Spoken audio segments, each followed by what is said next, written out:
Duka dalam bahasa Pali itu penderitaan dan ketidakpuasan. Penderitaan dan ketidakpuasan, ya. Tetapi lebih luas daripada itu lagi. Mari kita baca dengan lengkap, seluas apa. Dan apakah kebenaran mulia mengenai duka? Duka Arya Saca. Kelahiran adalah penderitaan.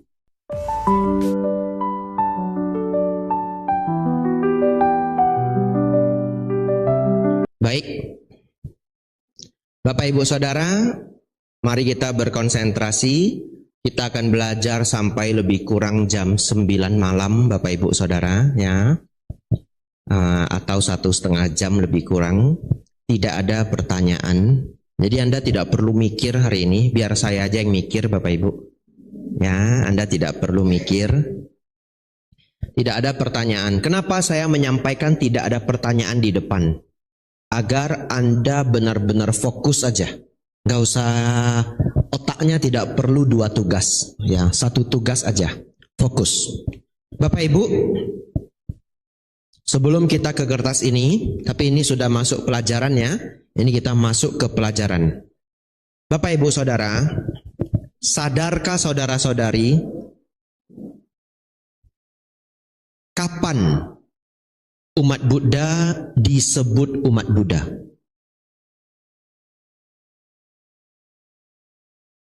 Mungkin 1, kalau KTP-nya sudah Buddha. Ya betul, ya betul juga ya. Nggak boleh bilang nggak betul. Dikeluarin KTP-nya, saya Buddha, Bapak Ibu ya. KTP itu sah, hitam di atas putih. Ya, secara hukum benar. Lanjut ya. Anda mungkin Buddha kalau di rumah ada altar, betul? Ya. Ada satu daerah Bapak Ibu, pedalaman tempatnya. Para biku kalau mau ke sana harus jalan kaki 16 jam. Ya, dari Makassar 16 jam. Nama daerahnya Yamatitam. Saat ini daerah itu menjadi pemeluk Buddhis. Dikarenakan apa? Ternyata nenek moyang mereka itu adalah umat Buddha. Terbukti dengan mereka masih menyimpan lukisan Sang Buddha atau gambar Sang Buddha, lebih kurang seperti itu ya. Jadi begitu Bapak Ibu di rumah ada altar Sang Buddha, ya Anda boleh mengatakan Anda murid Sang Buddha, begitu ya. Lanjut, pemikiran lainnya. Kalau Anda sudah mau datang ke wihara, betul ya? Ya, kalau Anda datang ke wihara, Anda diklaim juga ini umat Buddha. Dan yang lain-lain. Mungkin yang keempat adalah kalau Anda sudah di Tisarana, dikasih kartu, ya, kartu wisudi. Tapi Bapak Ibu Saudara, kalau kita cerita Dharma sebagai ajaran Sang Buddha yang sesuai dengan yang beliau harapkan, kapan Anda menjadi umat Buddha? Ketika Anda mulai memiliki pandangan benar, ya. Ketika Anda mulai memiliki pandangan benar. Kalau Anda punya identitas yang tadi 1, 2, 3, 4, tapi Anda tidak memahami pandangan benar, ya Anda belum mengerti Buddha Dhamma, begitu ya. Cara kita menjadi umat Buddha itu tidak lewat ritual. Cara kita menjadi murid Sang Buddha itu tidak lewat upacara. Tidak, Bapak Ibu Saudara. Bahkan zaman Sang Buddha, masyarakat yang bertemu Sang Buddha belum diritualin apa-apa, nggak ada ritual apa-apa. Ya, diskusi dengan Sang Buddha ajarkan beberapa dharma, misalkan Anupubikatha, ajaran bertingkat, sila, dana, surga, bahayanya surga, dan lenyapnya kotoran batin. Mereka bisa mencapai kesucian Bapak Ibu. Belum diritualin apa-apa Bapak Ibu. Begitu ya. Dan mereka bahkan disebut para Arya, para suciwan. Jadi kalau Bapak Ibu tanggap, tidak ada ritual dan upacara khusus yang menjadikan Anda disebut umat Buddha. Kalau secara sutta atau secara kitab suci. Tapi, nah sekarang lanjut lagi pertanyaan yang sama. Kapan Bapak Ibu Saudara? Atau saya ganti ya. Apa yang menjadi kunci seseorang menjadi umat Buddha? Kunci ya. Ya, kalau tadi bilang ritual A Bante, ritual B Bante, upacara A Bante, upacara B Bante. Bukan. Kuncinya adalah pemahaman. Setuju Bapak Ibu? Setuju ya? Atau terpaksa setuju? Ya, yang terpaksa setuju juga enggak apa-apa. Kita lanjut. Baik, Bapak Ibu Saudara, nanti kita sambungkan semuanya ya, agak banyak Bapak Ibu. Selanjutnya, sebelum Samana Gautama mencapai kebudaan, beliau belajar dengan dua pertapa. Ada yang hafal Bapak Ibu? Sedikit orang menghafal ya, yang lain mungkin baru dengar hari ini. Namanya adalah pertapa Alara Kalama. Yang kedua Udaka Ramaputa. Bapak Ibu Saudara, dua pertapa ini mencapai tingkat meditasi yang tertinggi, yaitu arupa jana ketiga, arupa jana keempat. Bapak Ibu ndak hafal teorinya ndak apa-apa. Pokoknya tahu pencapaian meditasi ini sudah tertinggi. Tapi mereka tidak mencapai tingkat kesucian. Aneh ya? Ndak. Kenapa Bapak Ibu? Jawabannya adalah Anda bisa menjawab dengan beberapa jawaban. Jawaban yang pertama adalah karena mereka belum lengkap pemahaman dharmanya. Boleh.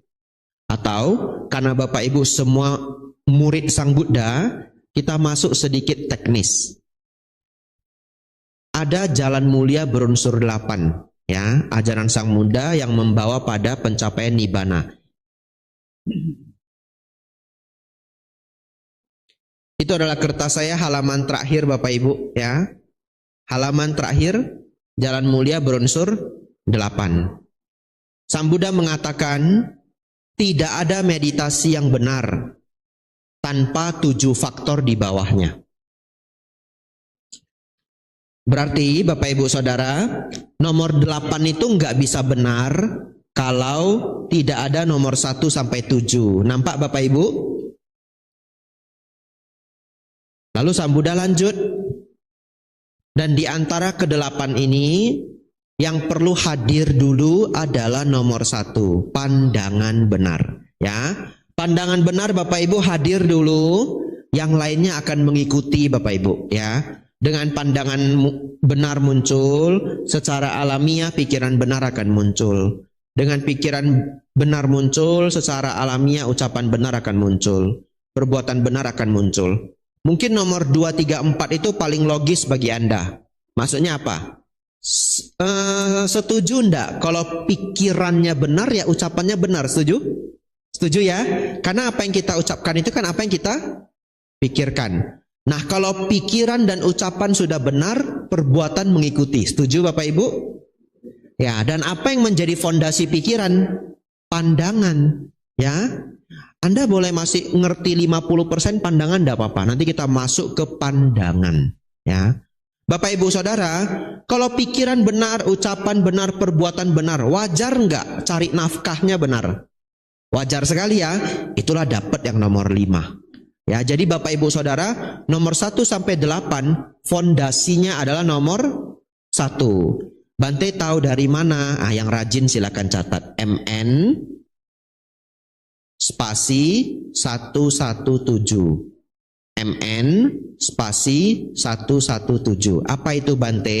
Majjhima Nikaya 117. Maha Catarisaka Sutta. Nanti yang rajin pulang rumah baca sendiri. Begitu ya. Baik. Kembali ke halaman pertama Bapak Ibu.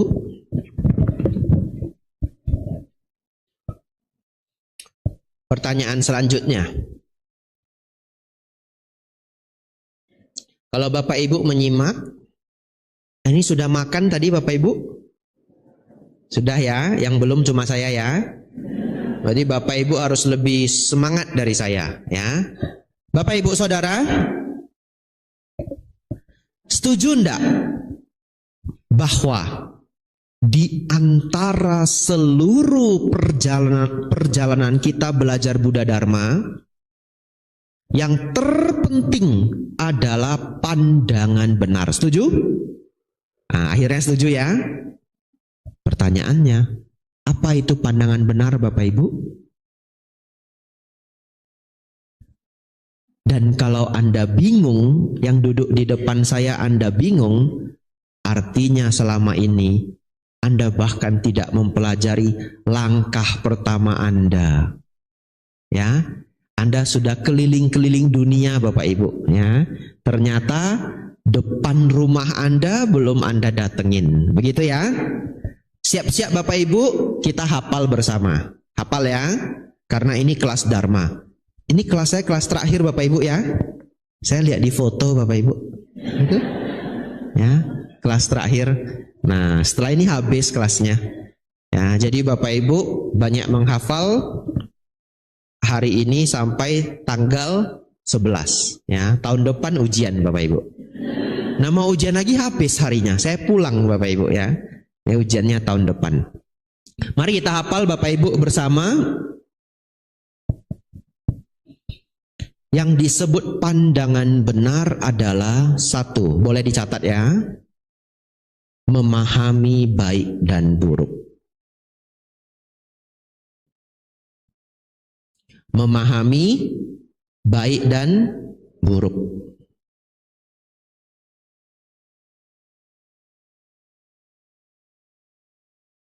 Apa itu baik Bante? Boleh dicatat, boleh dihafal, boleh dua-duanya ya. Apa itu baik Bante? Bermanfaat bagi diri sendiri, atau supaya lengkap ya, tindakan yang bermanfaat bagi diri sendiri, bermanfaat bagi makhluk lain. Tidak merugikan diri sendiri, tidak merugikan makhluk lain. Itu namanya baik. Ya. Yang kedua, buruk atau jahat. Apa itu Bante?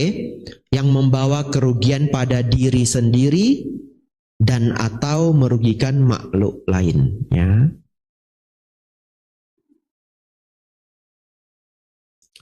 Bapak Ibu Saudara, oleh karena itu tidak ada alasan mengatakan, Bante, baik itu kan relatif.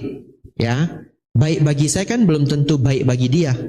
Ya, secara dharma Bapak Ibu, Sang Buddha sudah memberikan penjelasan terbaik. Anda tidak bisa, kita bawa kemanapun ini namanya baik. Ya, jadi universal. Universal artinya apa? Mau dibawa kemana aja baik. Ya, contoh, bermanfaat bagi diri sendiri, bermanfaat bagi makhluk lain. Setiap kita mau berucap Bapak Ibu, kita pikirkan ini bermanfaat nggak bagi saya? Bermanfaat nggak bagi orang lain? Merugikan diri saya enggak? Merugikan orang lain enggak? Kalau setiap kali kita mau berucap Bapak Ibu, kita pikirkan 4 syarat ini, mau dibawa kemana aja baik. Setuju Bapak Ibu? Setuju ya? Bertindak juga sama, mau dibawa kemana saja baik. Oleh karena itu baik dalam Dharma itu tidak relatif, tapi universal. Kalau yang relatif Bante, baik, saya kasih yang relatif.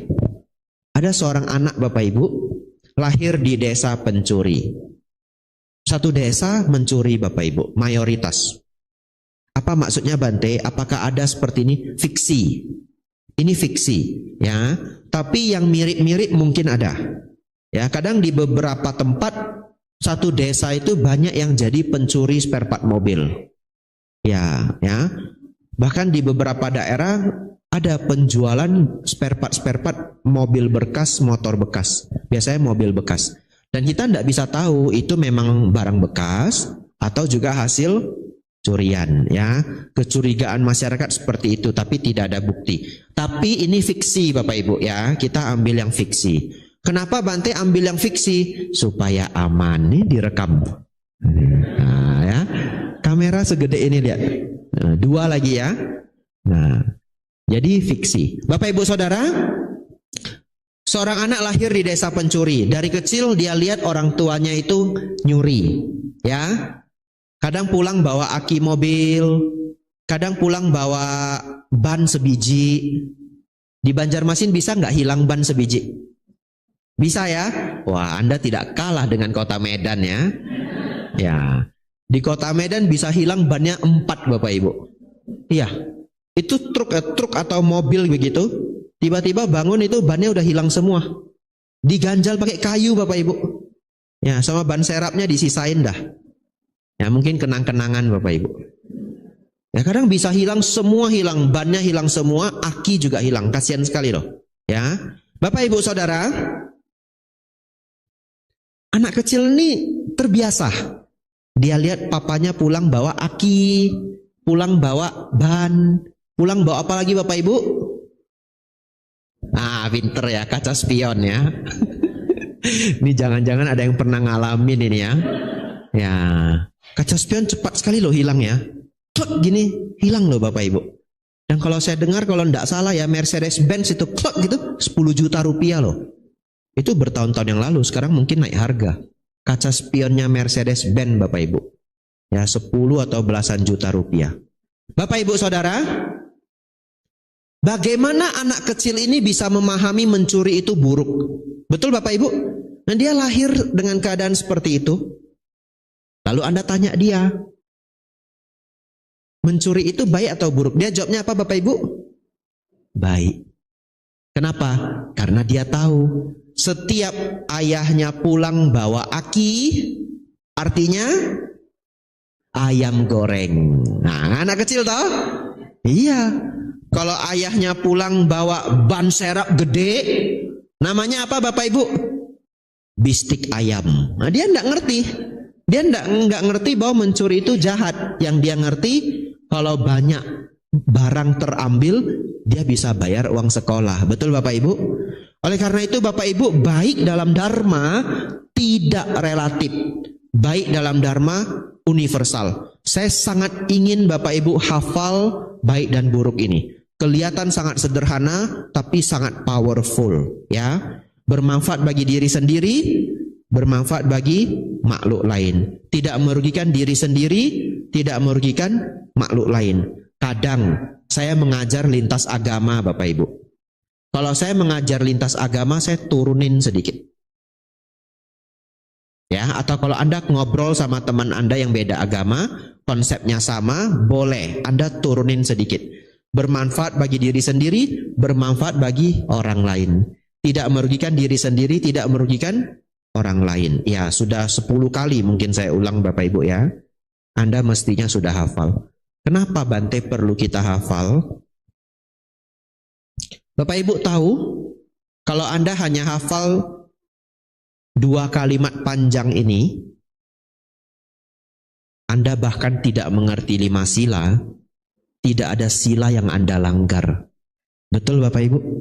Ya loh. Ya. Bahkan tidak mengerti 5 sila pun enggak ada sila yang Anda langgar. Oleh karena itu saya jadi sadar Bapak Ibu. Kalimat leluhur-leluhur kita itu sudah benar. Kita yang tidak memahaminya secara luas. Para leluhur kita mengatakan apa? Yang penting jadi orang baik. Iya loh. Yang penting jadi orang baik. Dan ternyata satu kalimat itu, yang penting jadi orang baik, 5 sila lengkap semua. Ya. Nomor 2 Bapak Ibu, syarat pandangan benar. Syarat ya, wajib hafal. Wajib. Syarat kedua Bapak Ibu, memahami hukum kama wipaka. Memahami hukum kama wipaka. Kama artinya tindakan, disertai niat. Ya. Wipaka artinya buah atau akibat. Ya. Pahala juga artinya buah. Ya, pahala dalam bahasa Pali. Bahasa Indonesia jadi pahala. Jadi kita pakai Bapak Ibu, itu dibantu anak itu, kasihan, berpahala. Betul Bapak Ibu? Berpahala itu apa? Dapat buah kebajikan, ya. Bapak Ibu Saudara, mari kita hafal bersama. Apa itu Bante hukum Kamawipaka? Berbuat baik, berbuah kebahagiaan.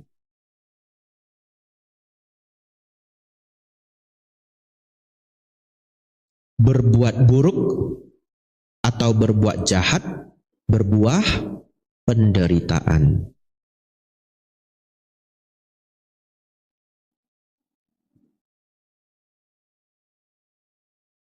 Saya ulangi Bapak Ibu, berbuat baik berbuah kebahagiaan, berbuat jahat berbuah penderitaan. Itu Bapak Ibu dihafal dan dipraktikkan, ya. Niscaya kita selamat dimanapun. Ini tambahan Bapak Ibu, ya. Kemarin di Ratanagraha, ya, sepupunya Wihara Damasoka, ya, Anda punya sepupu, ya, tapi Anda jarang datengin juga. Nah, saya yang datengin Bapak Ibu, ya. Anda punya sepupu lagi di Lampung, betul enggak? Ya, nah, Anda banyak sepupu Bapak Ibu, ya. Nah, ini bagi yang tidak tahu apa maksudnya Bante, kepala wiharanya sama, ya, Bante Sadawiro, ya. Beliau punya jadwal itu sudah fix setiap bulan mengunjungi wihara-wihara yang beliau pimpin, sangat luar biasa. Jadi Bapak Ibu yang tidak paham, tidak mengerti, saya beritahu bahwa itu adalah pengorbanan yang besar seorang biku kepada umat Buddha di wiharanya. Ya, kenapa saya mengatakan pengorbanan yang besar? Karena artinya beliau sudah tidak pergi ke banyak tempat. Hanya untuk Anda semua. Ya. Kalau Anda mau bikin kontrak dengan saya, mohon maaf. Tidak mau. Beneran? Kontrak yang setahun 2 kali pun saya tidak mau. Tidak mau. Saya tidak dikontrak di tempat manapun. Kenapa Bante? Saya mau hidup bebas. Tiba-tiba saya mau ke Thailand, mau masuk hutan 4 bulan, tinggal berangkat. Betul Bapak Ibu? Ya. Tiba-tiba ada undangan berwasa di tempat yang jauh, berapa bulan bisa Bante? Mau berapa bulan? Nah, enak ya? Saya tidak ada kontraknya, tapi Bapak Ibu, berbahagialah Bapak Ibu semua, karena kepala wihara begitu peduli dengan saudara-saudari semua. Itu fix jadwal beliau, mungkin sampai akhir hayat Bapak Ibu. Ya, dan terus terang itu sangat tidak gampang bagi seorang biku. Mungkin baru hari ini Anda sadar, ya. Dan itu fix bukan hanya di sini, semua sepupu-sepupu Anda juga, ya. Artinya semua kegiatan di luar itu sudah sulit sekali beliau ambil, ya, karena sepanjang tahun habis jadwalnya. Kok saya jadi curhat ya? Bapak Ibu Saudara, baik. Akhir-akhir ini saya mendapatkan inspirasi. Dan ini saya ingin ingatkan Bapak Ibu semua, ya, sangat baik. Saya dengar dari sebuah interview, ya, mereka interview orang-orang yang sudah tua, sudah umur 70, umur 80, umur 90, ya, dan saya senang dengerin interview itu, ya. Kalau tidak salah nama channelnya Sprout, kalau nggak salah. Tapi Anda cari sendiri yang bisa bahasa Inggris, ya. Mereka cari orang sudah umur 105 di interview, ya. Dan unik sekali, itu bisa membuka pikiran Anda. Tahu enggak? Aceh, enggak boleh Aceh ya, Akong. Akong yang umurnya sudah 105, tahu enggak dia kasih pesan apa? Dia kasih pesan begini. Dulu waktu saya berumur 55, saya pikir hidup saya tinggal sebentar. Ya, tapi ternyata saya hidup sampai 105. Jadi saya baru tahu ketika saya umur 55, hidup saya baru dimulai. Ya, dia bilang begitu ya. Hidup saya baru dimulai. Artinya apa? Masih sangat panjang. Jadi Bapak Ibu di umur berapapun, apalagi yang 40 ke atas, Anda jangan berpikir Anda sudah mau pensiun. Jangan. Anggap aja Anda pensiunnya umur 100.05. Ya, jadi setiap pagi itu sangat semangat. Masih banyak hal bisa dikerjakan. Dan itu membuat hidup menjadi sangat luar biasa. Saya belum 55 Bapak Ibu. Gocap juga belum. Masih 30-an. Tapi begitu saya dengar, konsep ini bagus sekali. Ya, sangat luar biasa bagus. Orang lain di umur 50 mungkin udah lemes gitu ya. Udahlah, nggak usah kerjain lah. Udahlah, kasih anak aja. Udahlah, saya di rumah aja. Tapi begitu, siapa tahu Anda hidup sampai 100.05. Betul ya? Anda mau diisi dengan apa itu 55 tahun yang kosong begitu? Ya. Nanti kalau Anda sudah meninggal, lahir jadi dewa, diinterview sama temannya. Bro, ya kan dewa kan umur 16 tahun toh. Dia panggil bro gitu. Bro, kamu meninggal umur berapa? 110. Panjang umur kamu ya. Pensiun umur berapa? 55. Nah itu. Jadi sisanya kamu ngapain? Duduk aja, nonton YouTube katanya. Ya, Bapak Ibu Saudara, ini salah satu inspirasi kecil saya dapat dari seorang akong umur 100.05. Saudara-saudari, ada satu lagi, ya, akong juga, tapi umurnya sekitar 70. Dia diinterview, dia kasih banyak sekali nasihat, ya. Tapi ada satu nasihat yang saya suka banget, nggak pernah kepikiran. Dia mengatakan apa? Jangan lakukan apa yang Anda tidak ingin orang lain lakukan kepada diri Anda. Itu klasik. Itu klasik. Itu terkenal Bapak Ibu. Ya, kata-kata kalimat itu terkenal. Jangan lakukan apa yang tidak ingin orang lain lakukan kepada dirimu. Saya ulangi, jangan lakukan apa yang kita tidak ingin orang lain lakukan kepada kita. Tapi akong ini nambahin. Bagus sekali, ingin saya share. Apa yang dia tambahkan? Jangan lakukan apa yang Anda tidak ingin orang lain lakukan kepadamu dan anak perempuanmu. Dia sebut daughter. Ya, itu hanya peribahasa aja. Mau daughter, mau son-nya, anak laki-laki boleh, anak perempuan boleh. Tapi kan di rumah kita siapa yang paling lemah Bapak Ibu? Anak perempuan. Itu sudah paling lemah. Jadi kalau Bapak Ibu galak, ini real story ya. Karena saya ketemu juga orang galak. Anda jangan berpikir Anda hebat banget ya. Anda harus sayang sama orang yang paling lemah di rumah Anda. Ya. Jadi ketika kita mau galakin orang di jalan, terutama kalau senggolan mobil Bapak Ibu ya, ingat ya, ini saya kasih nasihat beneran Bapak Ibu ya, mau ikut syukur, enggak mau ikut bohwat ya. Ya, Bapak Ibu senggolan motor, senggolan mobil di jalanan, tolong jangan pakai emosi, tolong. Kenapa? Karena Anda tidak tahu Anda ngadapin siapa. Betul ya? Itu random banget Bapak Ibu. Saya enggak takut Bante. Siapa yang saya takut? Gubernur aja saya kenal. Bapak Ibu berpikir, ya Anda kenal gubernur. Anda harus takut sama seseorang. Orang apa Bapak Ibu? Orang depresi berat. Gubernur pun sudah tidak bisa nolong Anda Bapak Ibu. Ya, Anda tabrakan sama seseorang. Ini fiksi ya, jangan Anda lah. Seseorang tabrakan dengan seseorang. Lalu keluarlah semua galak dia. Ini orang baru kehilangan seluruh istri dan anak-anaknya karena rumah kebakaran. Siapa yang bisa nolong Anda Bapak Ibu? Betapa kepengen dia mati Bapak Ibu. Betul enggak? Lalu Anda bilang, Bapak cari gara-gara dengan saya. Iya. Oh nanti mati Anda. Sudah kepengen dia bilang gitu. Bingung Anda kan? Bingung Anda Bapak Ibu? Ya. Nah jadi Bapak Ibu saudara-saudari, kalau Anda di jalan, tolong jangan pakai emosi. Kalau orangnya yang salah, omongkan baik-baik, minta ganti rugi, omongkan baik-baik, ya.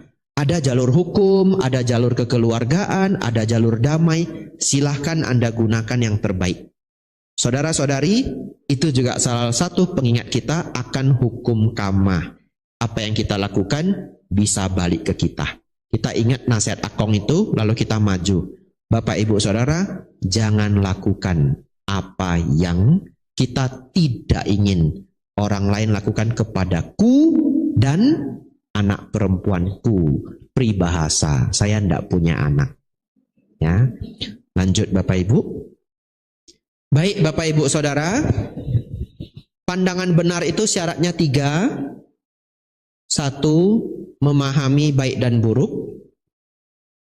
2. Memahami hukum kamawipaka.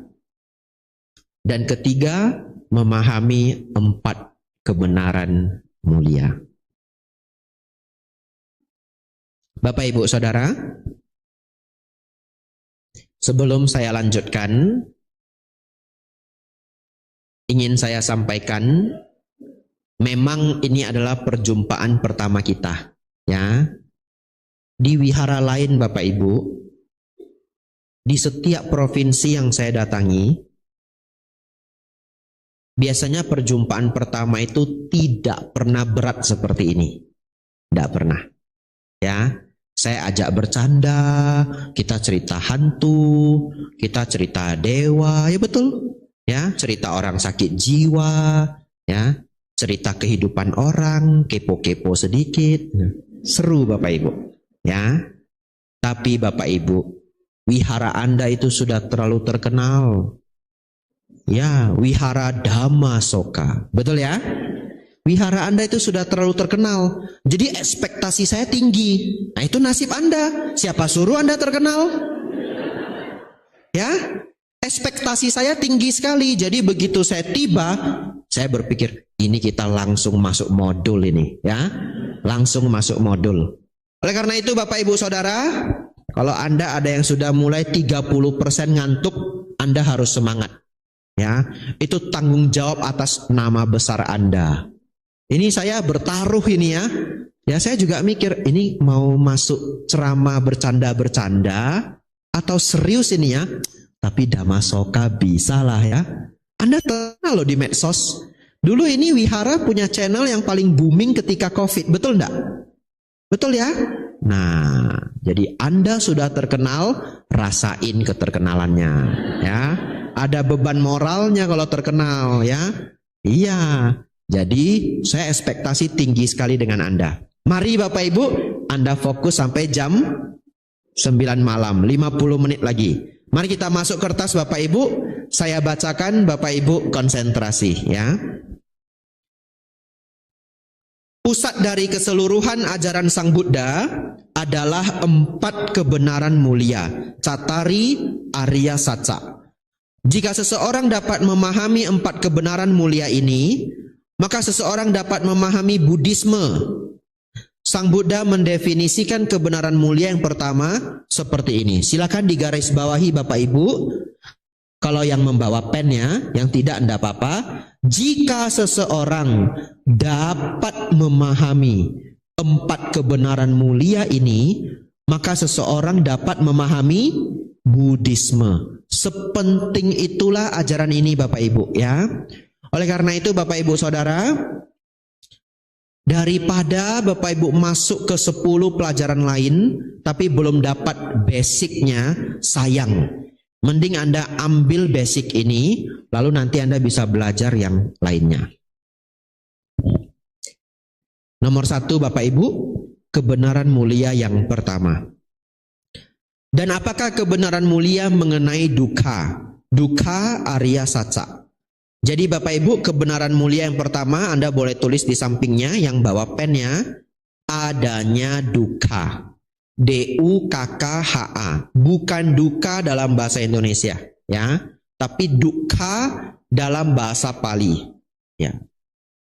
Apa bedanya Bante? Kalau kita hanya menggunakan duka bahasa Indonesia, biasanya itu merujuk pada yang berat-berat aja. Ya, yang berat-berat aja. Kecelakaan, kehilangan saudara, yang berat-berat gitu. Kehilangan uang yang cukup banyak. Tapi kalau dukkha dalam bahasa Pali Bapak Ibu adalah semua bentuk ketidaknyamanan batin. Ya, mau besar, mau kecil, masuk semua, kita boleh menyebutnya dukkha. Ya, jadi Anda sekadar bosan di malam hari itu juga dukkha. Kesel sama temennya itu juga dukkha. Yang kecil maupun yang besar ya. Yang kedua, dukkha itu punya juga satu ciri khas. Ya, masuk ketidaknyamanan batin juga. Yaitu apa? ketidakpuasan, ya. Ketidakpuasan ini unik Bapak Ibu, ya. Dia bisa muncul bahkan ketika kita beruntung. Jadi kalau kita mengatakan duka itu hanyalah tragedi, tidak. Ya. Bapak Ibu Saudara datang ke satu pesta, ada lucky draw-nya. Anda dapat tiket lucky draw, ya. Tiba-tiba Anda menang Bapak Ibu.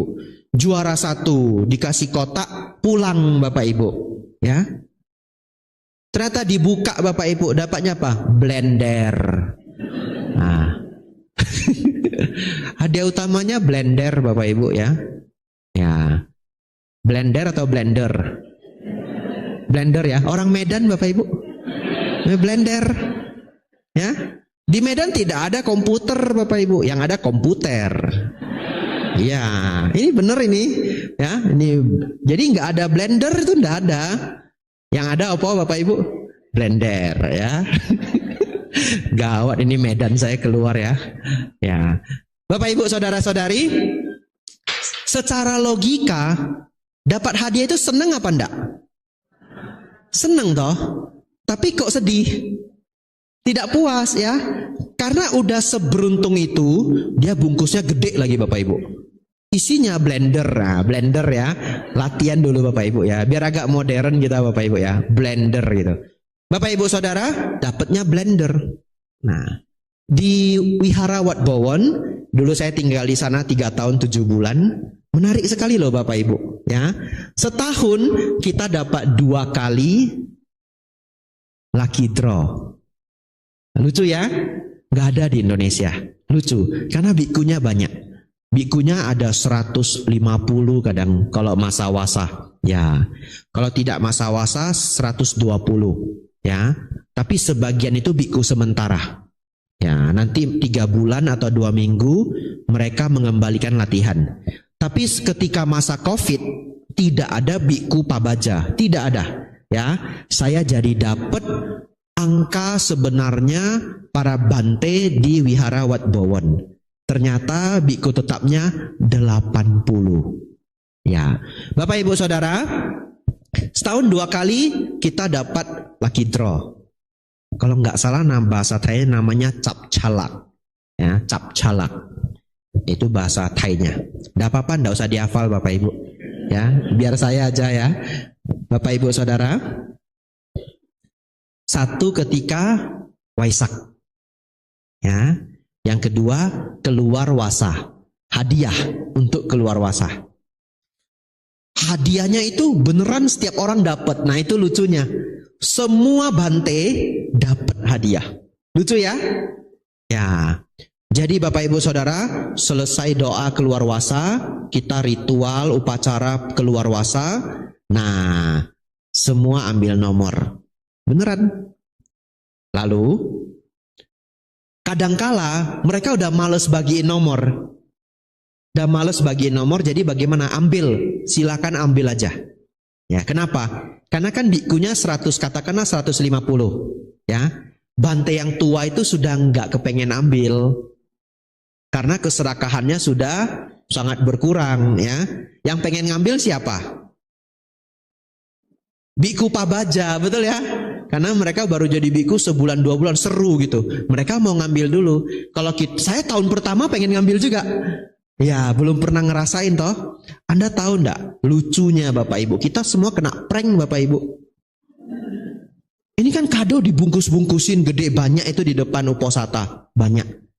Sekarang Anda bayangkan Anda jadi pabajita barunya itu, trainer barunya itu. Begitu, ya, trainee baru latihan. Anda mau ngambil yang sekecil ini atau segede speaker itu Bapak Ibu? Ambil yang mana coba? Yang gede. Semua bante-bante baru itu ambil yang gede-gede pulang. Saya juga. Iya, tahun pertama saya masuk Wat Bowon, saya masih 1 wasa Bapak Ibu. Jadi masih biku baru juga.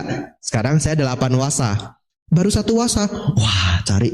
Lalu saya punya pemikiran, cari yang kertas kadonya bagus, ya, pengharapannya seimbang dengan isinya, ya. Nah, bante-bante yang tua mereka ngobrol, seru Bapak Ibu. Aulei, ambil. Nah, leak lei, pilih kata bante gitu ya. Yang tua semua nunggu gitu. Kita lihat, targetin gitu. Ambil. Saya ambil Bapak Ibu, gede. Ya, pulanglah. Setelah pulang, kita punya grup orang Thai pakai Line Bapak Ibu, nggak pakai WhatsApp. Ya, orang Thai pakai Line. Ada grup namanya Nawaka Bhikkhu. Ini bahasa Thai, Nawaka Bhikkhu. Bhikkhu Nawaka. Apa itu Bhikkhu Nawaka Bapak Ibu? Di bawah 5 wasa. Ya, kalau sudah 5 wasa ke atas namanya Majjhima. 10 wasa Tera. 20 wasa Mahatera. Ya, 100 wasa mendiang, ya. Oh iya dong, ya toh. Kan jadi biku minimal umur 20. Kalau bisa 100 wasa umur sudah 120. Ya, kalau 100 wasa mendiang sudah, ya. Bapak Ibu Saudara, jadi pulanglah kita. Wah, itu line group itu rame, semua pada pamer hadiahnya, betul? Saya bukalah dengan penuh kebanggaan dan kebahagiaan. Wah, ini dapat yang gede. Begitu saya buka, kipas angin Bapak Ibu. Ngapain saya ambil kipas angin? Di Thailand itu wihara paling banyak itu kipas angin. Umat kalau ulang tahun Bapak Ibu, dananya kipas angin. Itu di gudang stok kipas angin kita mungkin ada 7 Bapak Ibu. Iya, beneran. Saya dapat sesuatu yang ya kayak nggak dapat apa-apa. Ada teman saya Bapak Ibu, dia kuliah di Inggris. Ya beneran, kuliah di Inggris. Jadi anak orang punya Bapak Ibu ya. Nah, dia nggak mau ambil yang besar, dia kasih temennya. Dia ambil yang sekecil ini Bapak Ibu. Pulangnya, Bapak Ibu tahu dapat apa? Dapat kayak pot kecil begitu, yang warnanya itu ada bagus sekali. Di Thai namanya guci pancawarna. Sangat indah. Itu kalau beli bisa 12 juta. Ini yang kecil ini, ya. Nanti gara-gara saya ada lucky draw seperti ini, Anda ambil yang kecil. Nah, pulang, wah ini Gucci 5 warna begitu ya. Nah, buka tempat tisu. Nah ini ya, nasib Anda ya. Bapak Ibu Saudara, ada orang ambil yang lebih kecil lagi. Ada yang ambil lebih kecil lagi. Dibuka Bapak Ibu, prak kerang. Orang Thai paling senang dapat prak kerang. Apa itu prak kerang Bante? Amulet. Tahu? Amulet-amulet Buddha itu, tapi yang bagus, yang sangat bagus ya. Dan itu tidak ada harganya. Maksudnya apa tidak? Tidak bisa dihargain. Karena kadangkala nggak ada lagi, cuma sedikit model. Dan dapat langsung dari Bante senior. Ya, kalau di Thailand, prak kerang itu kayak keris Bapak Ibu, sangat dihargai dan ada pelelangannya. Ya, bahkan pernah ada prak kerang itu yang terjual sampai kalau dirupiahkan sekitar 32 miliar. Ya, ini kisah nyata. Ya. Jadi Anda yang pernah ke Thailand, pernah sekolah di Thailand pasti langsung tahu maksud saya. Orang Thai senang sekali. Beberapa dipakai di sini, betul ya? Beberapa dikotain. Namanya prak kerang. Di sini kita sebut amulet. Ada yang dapat prak kerang bagus-bagus dan orang Thai sangat senang. Mereka koleksi. Lanjut Bapak Ibu Saudara ya. Baik. Jadi kita sudah menjelaskan duka. Duka dalam bahasa Pali itu penderitaan dan ketidakpuasan. Penderitaan dan ketidakpuasan ya. Tetapi lebih luas daripada itu lagi. Mari kita baca dengan lengkap seluas apa. Dan apakah kebenaran mulia mengenai duka? Duka Arya Satsa. Kelahiran adalah penderitaan. Menua adalah penderitaan. Kesakitan adalah penderitaan. Kematian adalah penderitaan. Kesedihan adalah penderitaan. Ratap tangis adalah penderitaan. Rasa sakit, duka cita, dan keputusasaan adalah penderitaan. Berpisah dengan yang dicintai adalah penderitaan. Berkumpul dengan yang tidak disukai adalah penderitaan. Sang Buddha merujuk pada penderitaan fisik dan penderitaan batin, ya. Kalau Bapak Ibu ada yang berpikir, Bante, kenapa kelahiran itu penderitaan, ya? Sedangkan kita bahagia kalau ada anggota keluarga yang baru lahir, ya. Anda bahkan rayain gitu. Kenapa? Baik, ada dua hal yang bisa Anda lihat. Yang pertama, ketika anak bayi itu lahir, nangis atau tertawa Bapak Ibu? Nangis, ya. Bahkan dia lahir aja dia sudah nggak nyaman Bapak Ibu, ya. Kalau nggak nangis diapain Bapak Ibu? Dipukul sampai nangis, ya. Ini adik-adik yang baru tahu terkejut ini, ya. Mungkin beberapa adik-adik, ngapain dipukul? Mah dulu saya bayi, mama mukul saya. Dia jadi gitu, sudah curigaan. Dipukul supaya apa Bapak Ibu? Paru-parunya aktif, ya. Ya, dipukul supaya paru-parunya aktif, ya. Jadi dia nangis, paru-parunya ngembang, ya. Hiduplah dia. Kalau dia lahir tidak nangis, berarti paru-parunya belum aktif, ya. Bapak Ibu Saudara, yang kedua, begitu kita lahir, kita punya badan, dan badan ini berat, badan ini ada penderitaannya, ya. Minimal pernah sakit perut. Nah, itulah resiko punya badan, ya. Minimal pernah sakit perut. Tapi kalau sakit gigi belum tentu. Ya, saya sudah survei di banyak provinsi. Setiap saya tanya, siapa yang belum pernah sakit gigi? Selalu ada yang 2 orang, 3 orang, ya, di setiap provinsi. Anda pasti ada yang baru tahu, ada manusia yang belum pernah sakit gigi. Ya, mungkin ada beberapa orang baru dengar konsep ini, ya. Dan Anda berpikir ini mitos. Kita coba di Banjarmasin, ya. Bapak Ibu Saudara, bantu saya, ya. Siapa yang seumur hidup belum pernah sakit gigi? 3 orang, 4 orang, 5, ya. Iya, luar biasa. Karma baik Anda sungguh besar Bapak Ibu, ya. Anda tidak tahu sakitnya sakit gigi, ya. Itu lebih sakit dari sakit hati Bapak Ibu. Bener loh itu, betul, ya. Orang yang pernah sakit gigi parah itu ngerti. Aduh, sakitnya itu sampai jantung hati Bapak Ibu, ya. Saya waktu kecil sering sakit gigi karena saya suka makan snack. Ya, jadi itu menjadi trauma Bapak Ibu Saudara. Ada 5 orang ini tidak pernah sakit gigi. Wah, ini calon dewa ini, ya. Kebajikannya besar sekali, ya. Bagi yang tidak pernah sakit gigi tadi, pertahankan prestasinya, ya. Banyak berbuat kebajikan. Anda dulu pasti tidak melanggar sila Anda. Iya. Teman Anda mancing, ayo mancing, ikannya besar-besar. Enggak, kamu aja. Kenapa? Nanti saya sakit gigi. Nah, saya bertekad di kehidupan yang akan datang, saya tidak akan sakit gigi, ya. Selamat. 5 orang Bapak Ibu, ya. Bapak Ibu Saudara, tapi begitu kita lahir, kita punya badan minimal sakit perut. Kalau sakit perut nggak usah ditanya. Semua pernah, ya. Kita lanjut Bapak Ibu Saudara. Sang Buddha merujuk pada penderitaan fisik dan penderitaan batin. Penderitaan fisik, sakit karena penyakit, umur tua, kelelahan dan sebagainya. Penderitaan psikis atau batin, yaitu segala penderitaan mental. Takut, bosan, khawatir, duka cita, kesepian, dan keadaan psikologis negatif lainnya. Menjalani kehidupan adalah mengalami penderitaan dalam taraf yang banyak ataupun sedikit.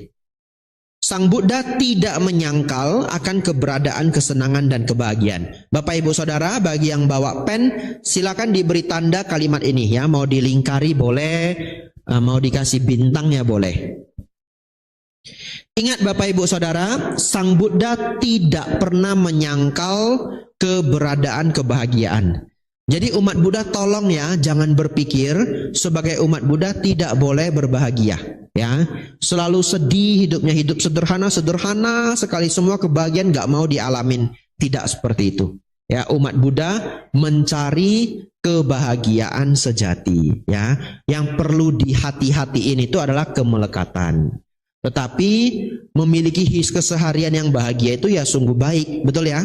Keluarga harmonis, kumpul keluarga happy, pergi makan bersama, makanan favorit, begitu. Apakah keliru makan makanan favorit? Tidak, itu adalah hasil kerja keras Anda. Kecuali Anda jadi biku, Anda tidak boleh request, ya. Kenapa? Latihan, ya, latihan diri. Nah, karena pelan-pelan ketergantungan pada apa yang kita inginkan itu melemah, dan melemah. Buktinya, Bapak Ibu pasti pernah konflik karena milih makanan. Pernah? Ya, kadang mau makan apa aja bingung. Bukan konflik sama orang lain aja, kadang konflik sama diri sendiri. Mikir mau makan apa? 1 jam Bapak Ibu. Ya, nah kalau 3 orang coba, kadang konflik. Yang satu mau mie pangsit, satu mau pizza, satu mau martabak. Nah berantem lah. Ya, yang kuat yang menang Bapak Ibu. Yang menang siapa Bapak Ibu? Yang bayar. Betul ya? Iya, yang menang yang bayar. Yang nggak bayar pasrah, ya. Bapak Ibu Saudara, tapi kalau kita ikut pabaja, ikut retreat, ya, retreat meditasi, Anda nggak bisa milih dikasih apa, makan apa. Sangat luar biasa loh Bapak Ibu. Anda sudah ikut retreat 5 hari, apalagi pabaja 2 minggu. Anda jadi ngerti. Kalau kita nggak milih, ya enak juga. Betul ya? Ya, kalau kita nerimo, ya enak juga. Kadang-kala keluar menu yang biasanya saya nggak mau makan sayur itu. Misalkan begitu ya. Ini biasanya saya nggak mau makan. Ini sayur yang paling tidak saya sukai. Ya, tapi karena ikut pabaja, makan nggak Bapak Ibu? Makan. Kenapa Bapak Ibu? Lapar Bapak Ibu. Kan enggak makan malam. Betul ya? Lapar sudah. Dapatnya cuma itu, sayurnya 3 macam biasanya kalau di Wiara Mendut. Ya makan. Tapi itu bisa jadi inspirasi. Karena lapar jadi enak. Iya, lalu jadi tahu. Rupanya buncis itu enak ya. Saya selama ini nggak bisa makan buncis loh. Buncis enak ya. Oh, rupanya buncis di Jawa Tengah itu lebih enak dari di Medan. Pemikiran kita begitu, tapi bukan. Itu karena lapar. Dan setelah itu kita jadi bisa makan buncis. Ini beneran Bapak Ibu. Ya, ada orang dia enggak suka tempe, tapi dia ikut pabaja. Enggak berani nolak. Enggak berani bilang, Bante boleh ganti tahu enggak? Enggak ada. Adanya cuma tempe, mau gimana lagi? Ya. Lalu menu hari itu apa? Bukan menu ya, menu. Ya. Menunya apa? Sup, tempe, kerupuk. Udah. Nggak mau makan tempenya. Nggak ada protein. Betul ya? Ya udah. Tempe, sup, kerupuk. Makan juga. Rupanya tempe enak juga loh. Nah, jadi inspirasi baru. Bapak Ibu, itulah latihan yang mengurangi ketergantungan kita pada apa yang kita sukai. Lanjut Bapak Ibu Saudara. Saya tinggal setengah jam Bapak Ibu, ya, mungkin 40 menit. Dan 4 kebenaran mulia ini harus dipelajari berpasangan.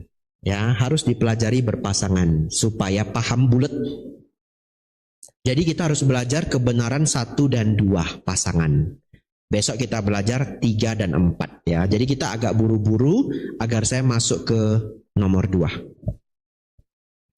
Sang Buddha hanya berusaha membawa perhatian kita pada fakta yang jelas bahwa penderitaan adalah bagian dari kehidupan kita seutuhnya. Ya, kendati pun manusia pada umumnya telah berusaha untuk menghindari penderitaan dan mendapatkan kebahagiaan, namun masih jarang yang merasa telah menemukan kepuasan dan kebahagiaan internal dari dalam diri. Sang Buddha adalah dokter yang penuh cinta kasih yang telah menunjukkan kepada seluruh umat manusia bagaimana cara untuk mengatasi penderitaan, rasa sakit, kematian, dan kelahiran ulang, dan bagaimana mencapai kebahagiaan nibbana. Dari sini kita dapat melihat bahwa ajaran Sang Buddha sangat berdasarkan kebenaran, satsa. Penderitaan yang dijelaskan oleh Sang Buddha bukanlah kepercayaan semata, bukan hal yang dipaksa agar kita percaya, namun benar-benar adalah kebenaran yang telah kita semua jalani selama ini.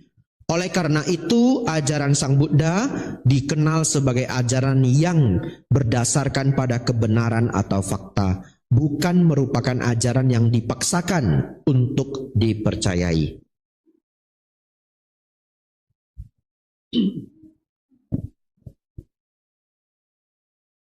Bapak Ibu, mari kita lanjut ke nomor 2. Kebenaran mulia yang kedua.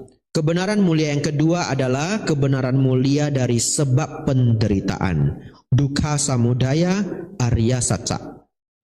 Sang Buddha memberitahukan kepada kita bahwa semua penderitaan yang kita alami secara langsung ataupun tidak langsung disebabkan oleh nafsu keinginan atau ketagihan, tanha, dan ketidaktahuan. Bapak Ibu Saudara, di tabel ya. Di tabel hijau itu Bapak Ibu, enggak tahu di tempat Bapak Ibu ada warna apa enggak, tempat saya ada warnanya ya. Bapak Ibu Saudara, di dalam kotak itu ada rumus Bapak Ibu. Ini adalah rumus dari kebenaran mulia yang kedua.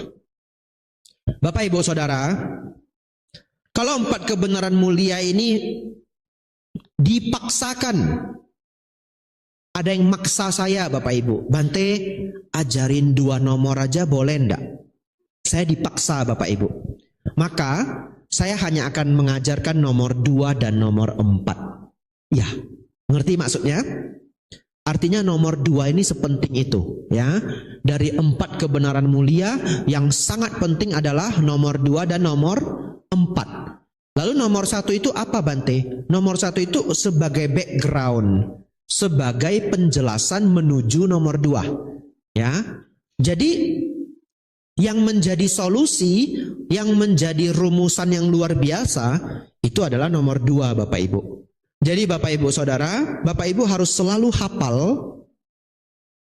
tanha tamba awija adalah penderitaan. Ada di sana? Ada ya, bahasa Indonesianya nafsu keinginan ditambah ketidaktahuan adalah penderitaan. Saya ulangi ya, nafsu keinginan ditambah ketidaktahuan adalah penderitaan. Selesai. Anda pasti tidak tahu, sebagian dari Anda belum tahu, belum ngeh, belum dapat sepenting apa rumusan ini ya, sepenting apa rumusan ini. Mari kita lihat dalam kehidupan sehari-hari. Bapak Ibu Saudara, bayangkan Anda punya tetangga, dia barbeque Bapak Ibu 3 hari berturut-turut. Anda aja udah mulai kesel karena ribut ya toh. Tapi dia cerita saudaranya dari jauh datang, ya sudahlah kita legowo, ya udahlah apa boleh buat, sabar ya. Agak ribut 3 hari. Hari terakhir Bapak Ibu, dia buang sisa kulit udang Bapak Ibu di depan rumah Anda, 1 karung Bapak Ibu ya. Sebesar itulah pestanya Bapak Ibu ya. Kulit udangnya sudah mulai beraroma juga. Kesel enggak Bapak Ibu? Kesel ya? Ya, kesel Bapak Ibu. Kalau yang belum kesel itu kemungkinannya 2. Anda belum meresapi cerita saya. Nah, diresapi dulu. Sudah 72 jam ribut, betul ya? Parkir susah, banyak orang, apa ribut. Ya, Grab manggil terus, contoh ya. Ya, Anda resapi dulu itu. Biar makin kesel Bapak Ibu. Ya. Dibuang Bapak Ibu sampah di depan rumah Anda. Atau kalau Anda masih ada yang belum kesel, selamat. Mungkin Anda calon biku Bapak Ibu. Ya, ikut saya ke Wihara Mendut ya. Sudah berbakat Anda ya. Bapak Ibu Saudara,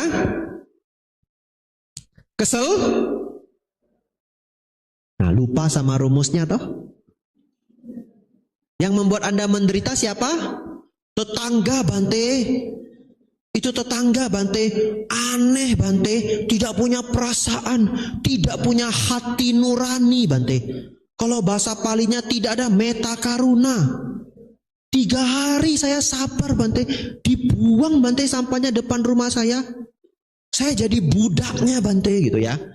Apalagi kalau saya kompor gas Bapak Ibu, tahu kompor gas ya, saya tambahin. Bapak itu direndahkan. Wah, tambah itu. Ya, itu musawadah itu Bapak Ibu, ngadu domba, betul ya? Enggak boleh begitu, itu jahat itu. Wah, kalau di luar negeri sudah ditangkap dia itu. Iya, makanya Bante, nah, gitu. Tak tambah-tambahin lagi. Tapi sesungguhnya secara dharma, siapa yang membuat kita marah Bapak Ibu? Diri sendiri. Penyebabnya apa? Tanha dan awija. Ini kata Bante Utamo, bagus sekali. Sesungguhnya semua yang di luar itu netral, ya. Dan yang membuat makna, yang meresponnya menjadi marah, menjadi kesel, gelisah adalah diri sendiri. Semua yang di luar itu netral. Saya kasih bukti. Kalau kita masih umur 10 tahun Bapak Ibu, diejek temen, marah enggak? Umumnya marah ya. Gendut. Nah, misalkan saya gendut ya. Ya saya berkorban lah demi Anda Bapak Ibu ya. Pasrahlah saya sudah ya. Nggak mungkin saya ambil Anda jadi contohnya, kan enggak mungkin ya. Tapi dulu saya kurus Bapak Ibu. Beneran. Ya, Anda enggak percaya. Keluarkan slide-nya. After before ya. Ya, saya waktu kecil dipanggil ayam kampung Bapak Ibu. Beneran, caike bahasa Hokkiennya. Dipanggil ayam kampung saking kurusnya. Setiap keluar, caike, mau kemana? Iya bener. Lalu balas dendam saya Bapak Ibu. Nah, gemuk saya. Kelas 5 SD saya tiba-tiba gemuk, tidak pernah kurus lagi. Nyesal juga saya ya. Mending saya ayam kampung, enggak apa-apa ya.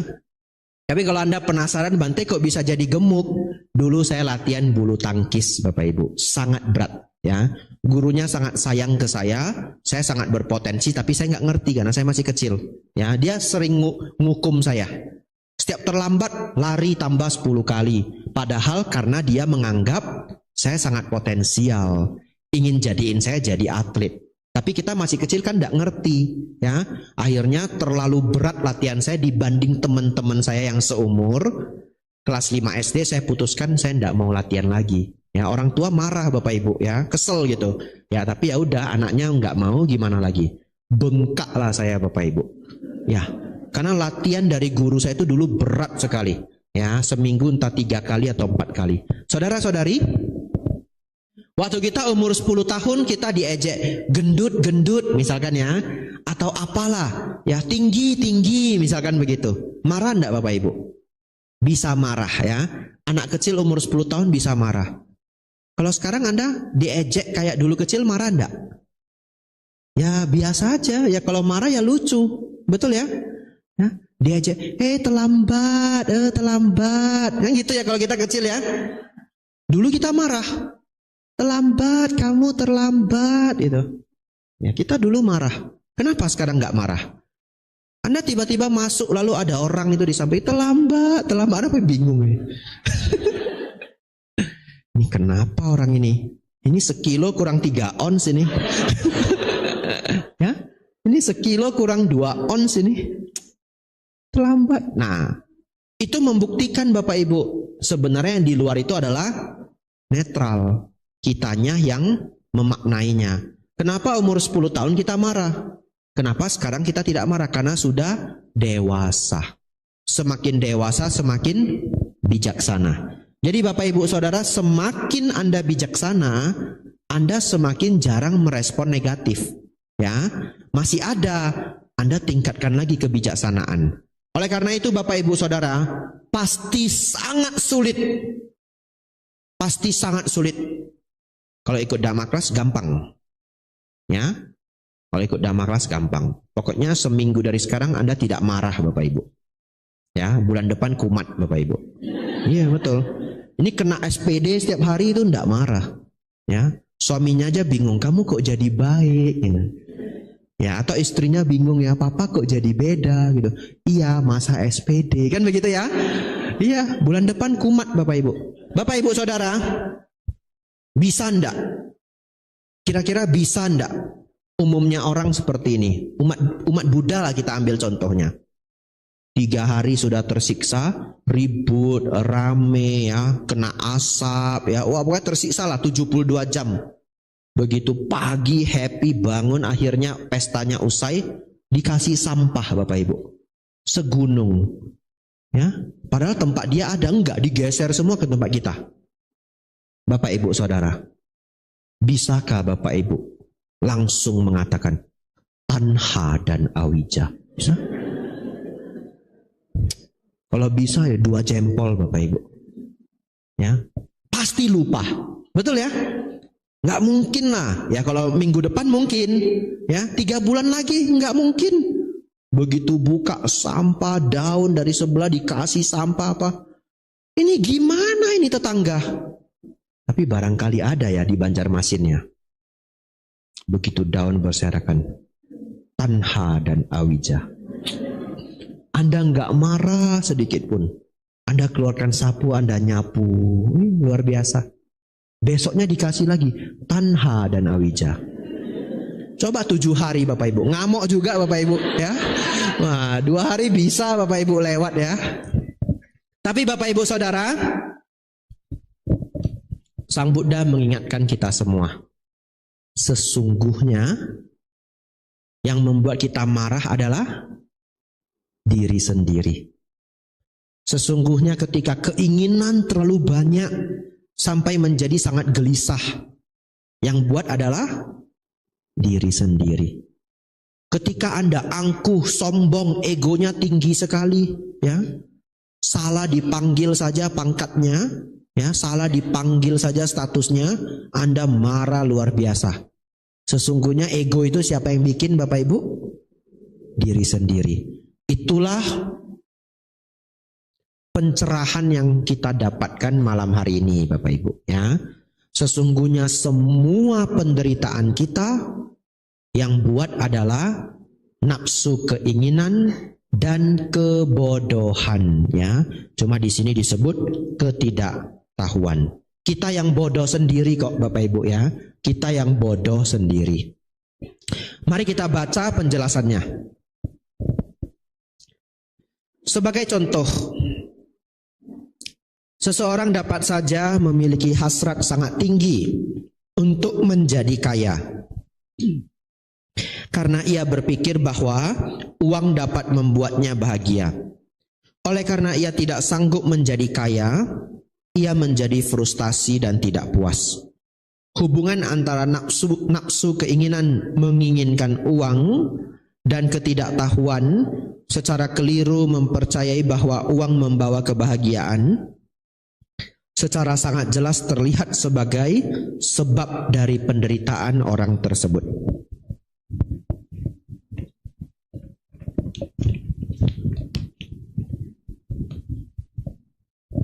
Ini aktor Bapak Ibu ya, sangat terkenal, aktor Hollywood, terkenal sedunia, namanya Jim Carrey Bapak Ibu ya. Dia pernah mengatakan begini, saya pikir setiap orang harus menjadi kaya dan terkenal dan melakukan segala sesuatu yang mereka impikan, sehingga mereka dapat melihat bahwa itu bukanlah jawabannya.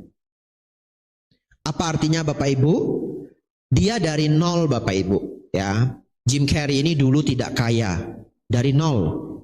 Dia berjuang jadi komedian, jadi aktor ya.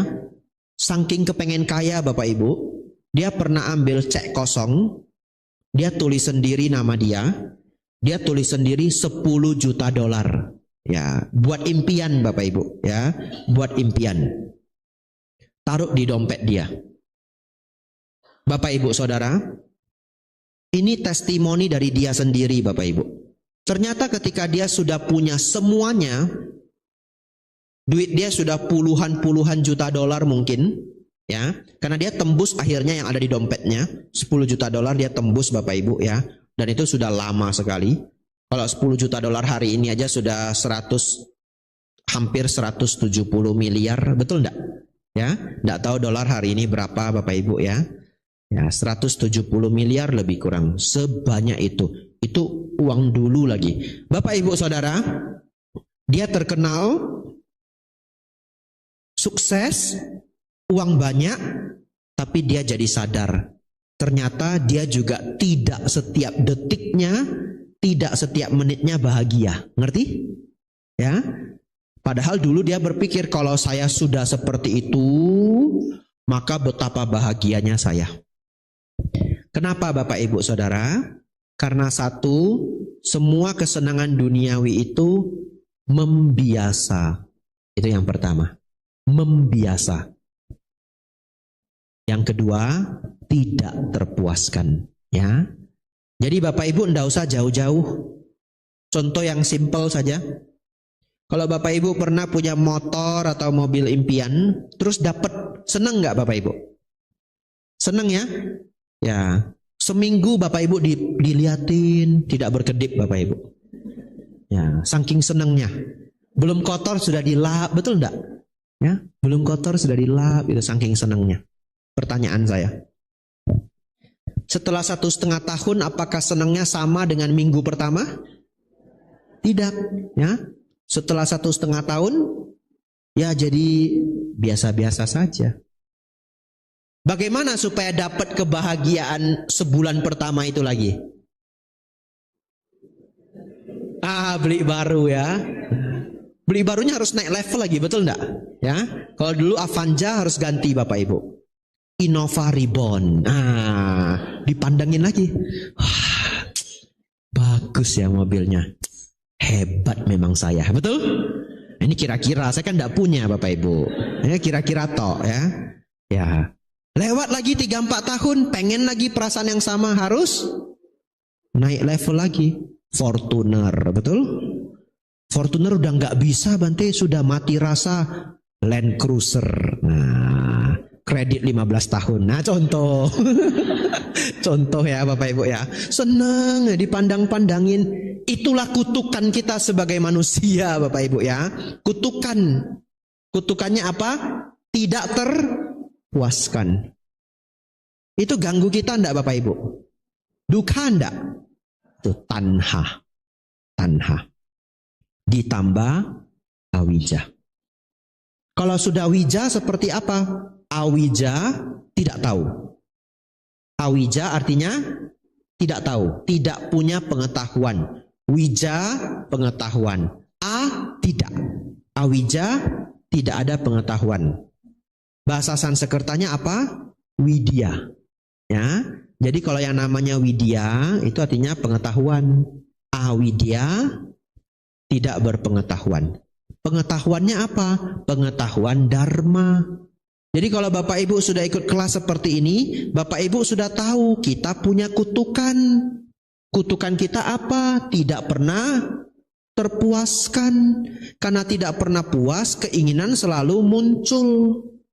Karena kita sudah belajar dharma, obatnya adalah dharma. Salah satu caranya bagaimana? Belajar mudah puas, ya, berpuas diri. Bahasa Indonesianya yang populer adalah bersyukur, ya.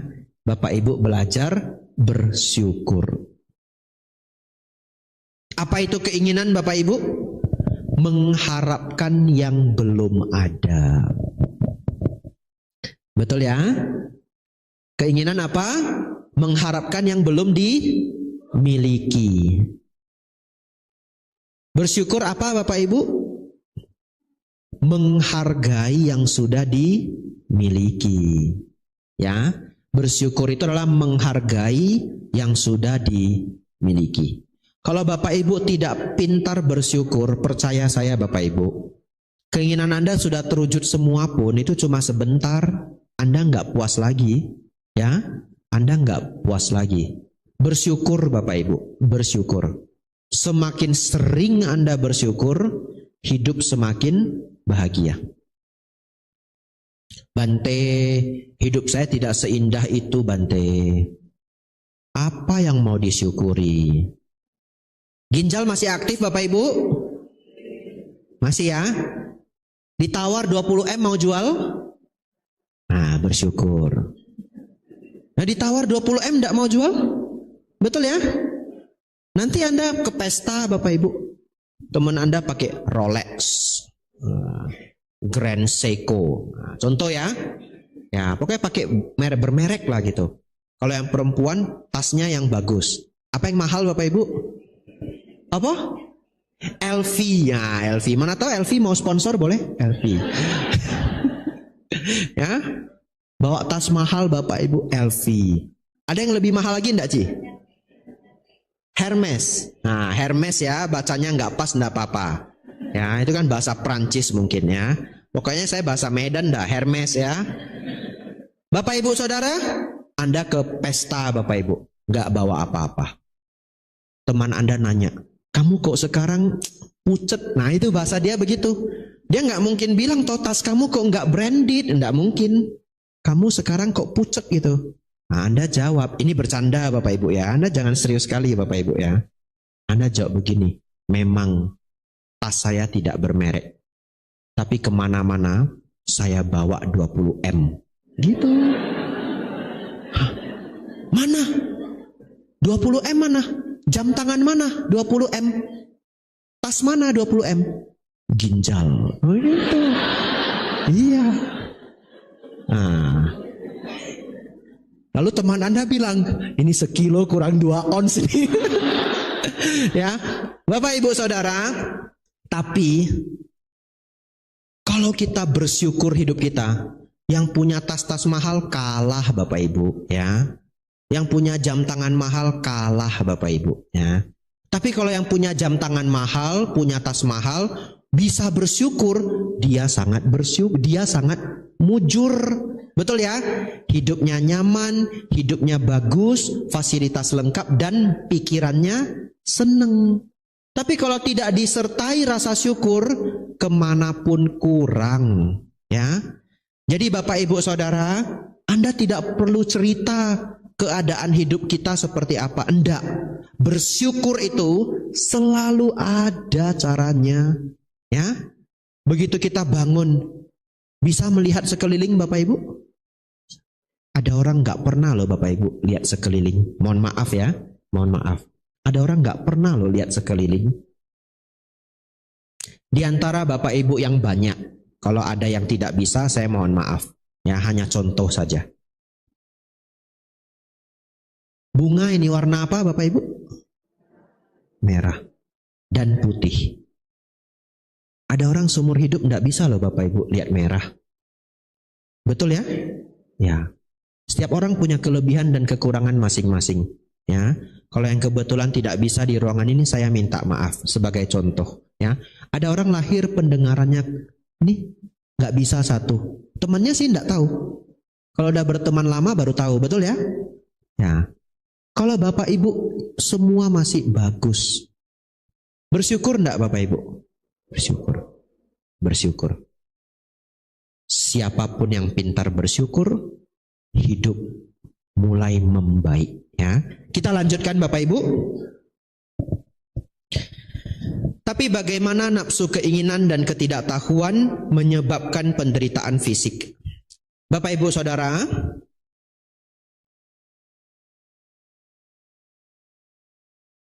untuk paragraf ini Anda boleh kasih bintang ya.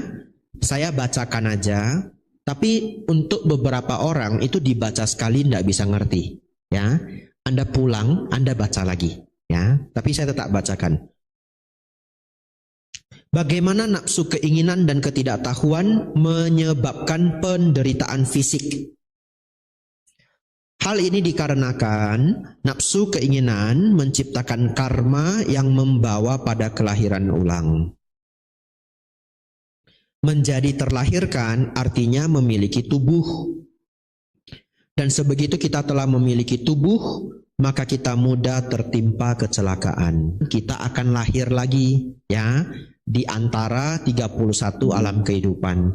Kalau sudah lahir, terutama di alam-alam yang kasar, kita lahir di alam yang kasar, maka kita pasti ada penderitaannya ya. Minimal apa Bante? Lapar. Minimal apa? Haus. Minimal apa? Sakit karena sesak buang air ya. Sesak buang air kecil, sesak buang air besar, itu udah minimal sekali. Betul ya? Kita sudah jaga sebaik mungkin, kadangkala kita terperangkap tidak bisa buang air kecil ya. Anda kalau ikut Damayatra, sudah ya Damayatra saya dengan grup Banjarmasin ya.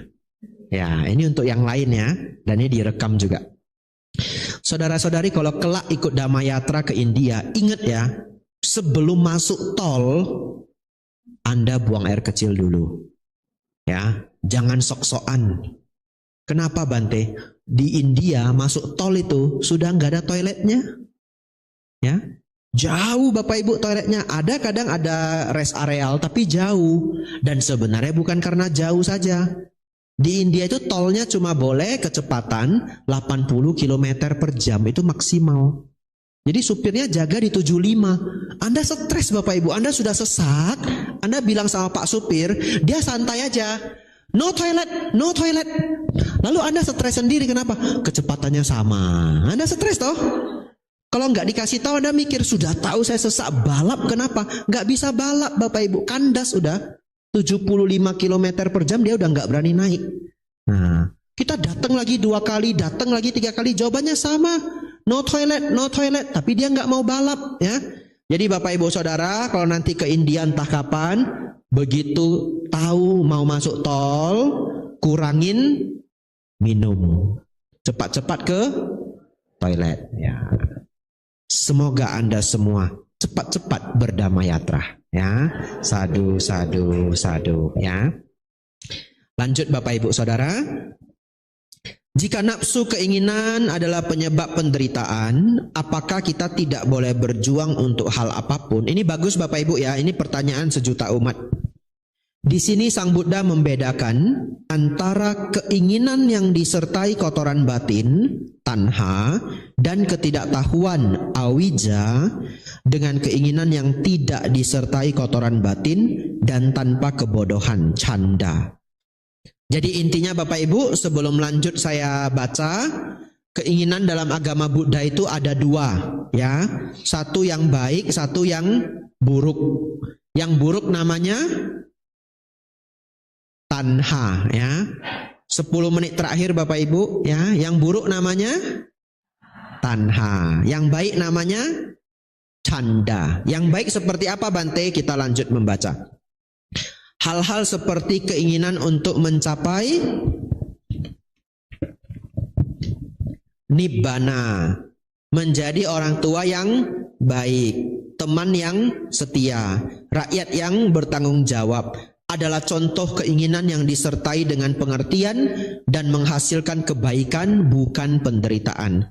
Ketika keinginan-keinginan adalah berdasarkan pengertian dan menghasilkan kebaikan, bukan penderitaan, sebagai sifat yang beretika dan menuju pada tujuan-tujuan yang berharga, keinginan-keinginan demikian adalah untuk dikejar. Bapak Ibu Saudara-saudari, hari ini kita jadi pinter, umat Buddha harus tahu, jangan mengatakan umat Buddha tidak boleh ada keinginan, hati-hati ya. Jangan mengatakan begitu. Yang tidak boleh itu keinginan yang buruk, keinginan yang jahat. Kalau Anda mengatakan umat Buddha nggak ada keinginan kok, itu namanya batu bata. Batu bata tidak ada keinginan Bapak Ibu.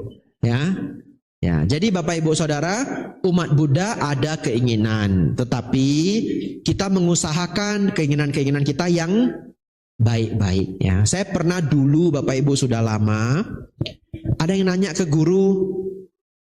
Gurunya siapa Bante? Jangan tahu. Anggap aja guru ya. Gurunya apa? Jangan tahu. Ditanya. Guru, jadi kalau kita punya keinginan untuk mencapai nibbana itu juga kotoran batin. Karena guru itu ngomong di depan. Semua keinginan itu adalah kotoran batin. Semua keinginan itu buruk. Muncul kemelekatan. Muridnya pinter. Muridnya nanya. Guru, jadi kalau saya berkeinginan untuk mencapai nibbana, itu juga kotoran batin. Gawatnya, gurunya juga menjawab, iya.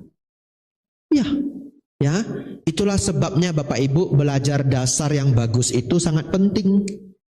Harusnya kita mengerti keinginan itu ada Dua, yang jahat dan yang baik.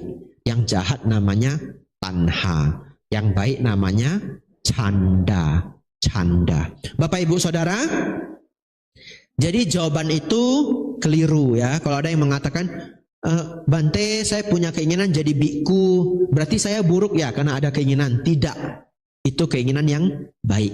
Ingin jadi samanera Bante, ingin ikut dhamma kelas, ingin anak saya sukses, Bante saya ingin jadi dokter dan sebagainya, luar biasa. Yang tidak boleh apa Bapak Ibu?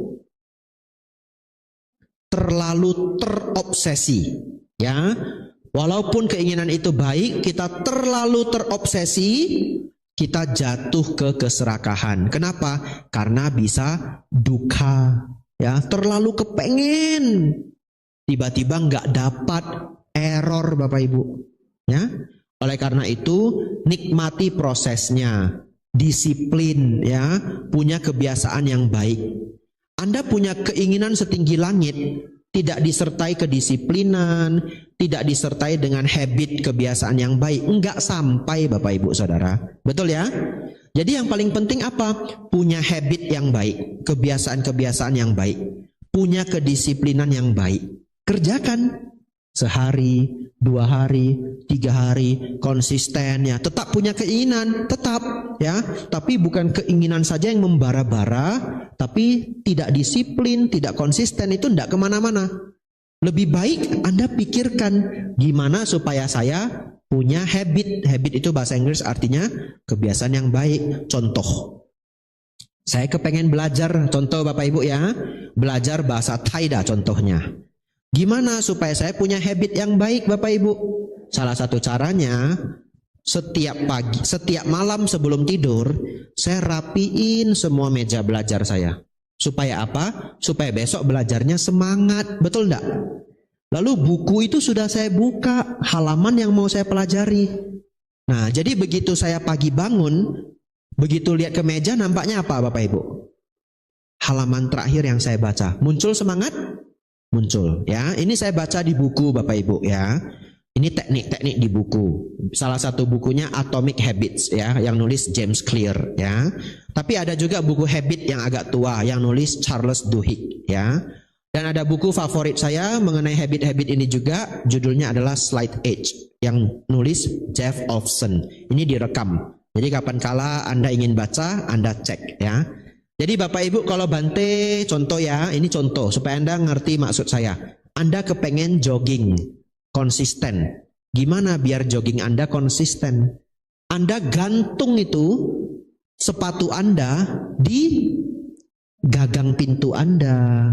Nah, jadi begitu Anda bangun nampak gagang apa sepatu, pakai lari. Begitu ya. Lalu ada teknik lainnya. Teknik lainnya apa? Reward. Kalau sudah dikerjakan hadiahnya apa ya? Jadi dulu ketika saya belajar di Thailand, pagi-pagi Bapak Ibu saya bikin kopi. Saya suka dulu. Sekarang Bante masih suka. Tapi sudah saya kurangin karena saya jadi susah tidur Bapak Ibu ya. Jadi terlalu susah tidur, saya kurangi dosisnya ya. Bapak Ibu Saudara, saya senang kopinya itu, tapi saya bikin trik. Sudah tak buat kopinya wangi, betul ya? Enggak, saya minum dulu. Syaratnya apa? Belajar dulu setengah jam.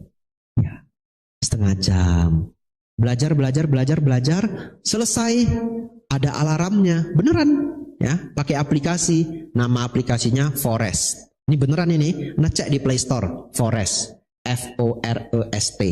Nah, bisa disetel 30 menit. Nanti dia bunyi, teng. 30 menit. Tercatat Bapak Ibu, kita belajar sehari berapa jam, tercatat. Minum kopi. Itu caranya. Dapat reward.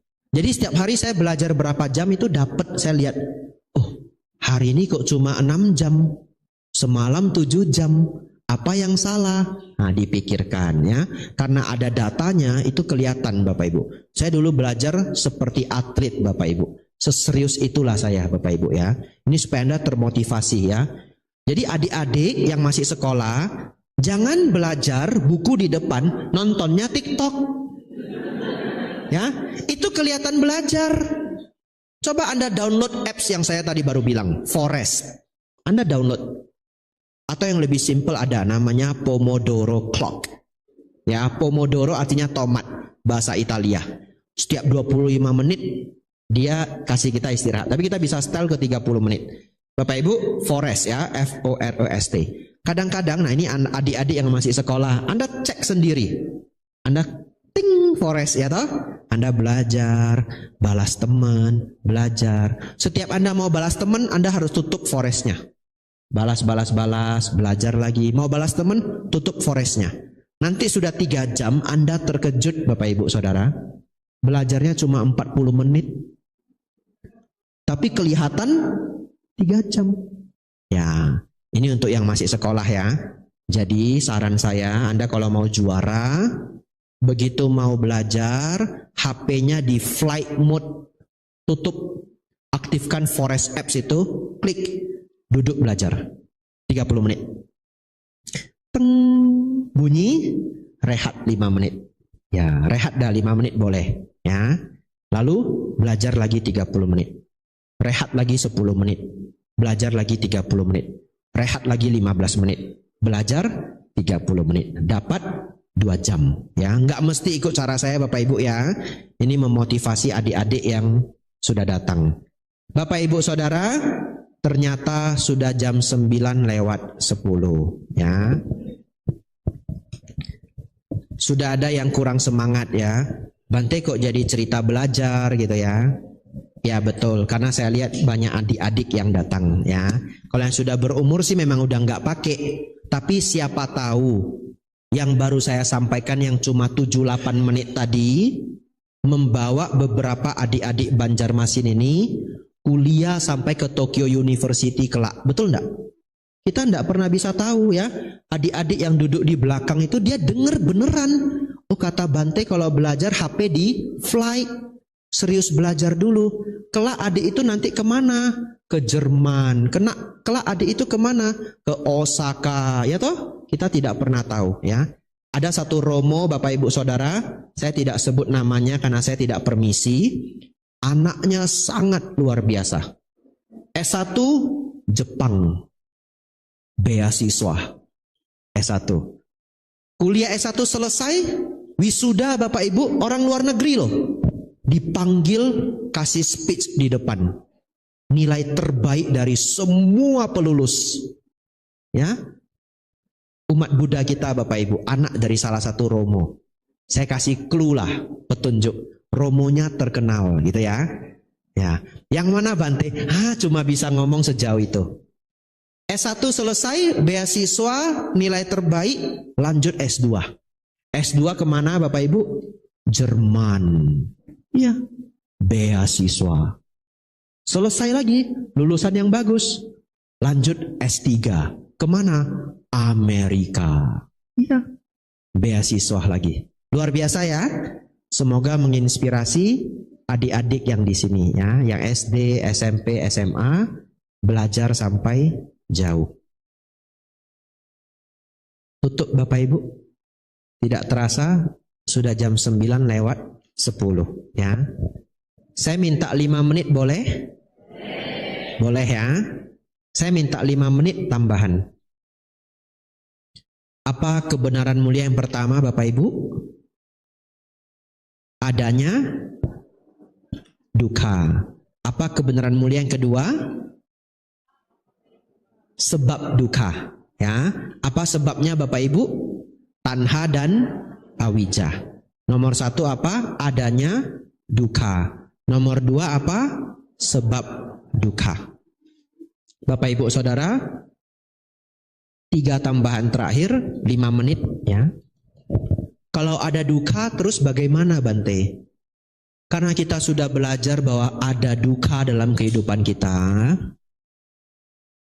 Maka yang pertama, belajar menghindari duka sebaik mungkin ya. Dihindari Bapak Ibu ya, duka itu tidak dikejar, tapi dihindari. Ya kalau duka itu dikejar namanya penyiksaan diri. Ya itu pandangan salah. Nah kita menghindari duka sebaik mungkin. Bagaimana caranya Bante? Dana sila samadhi panya. Ya, itu ilmu untuk menghindari duka.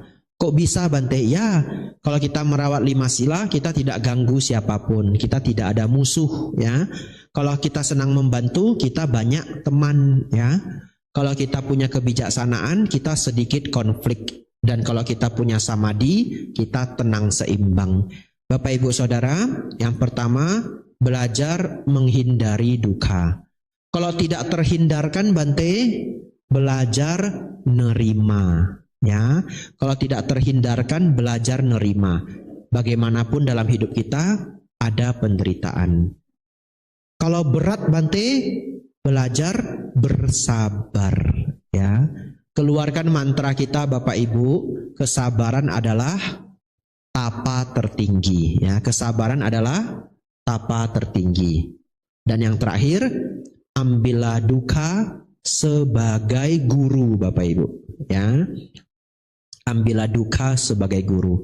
Duka yang sudah ada dalam kita ambil sebagai guru. Kita belajar dari penderitaan kita.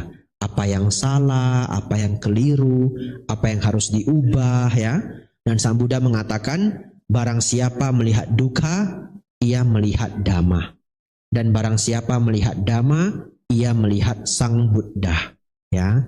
Itu 3 terakhir Bapak Ibu, ya, karena belum 5 menit, saya ulangi lagi sampai 5 menit. Ya, biar hafal Bapak Ibu.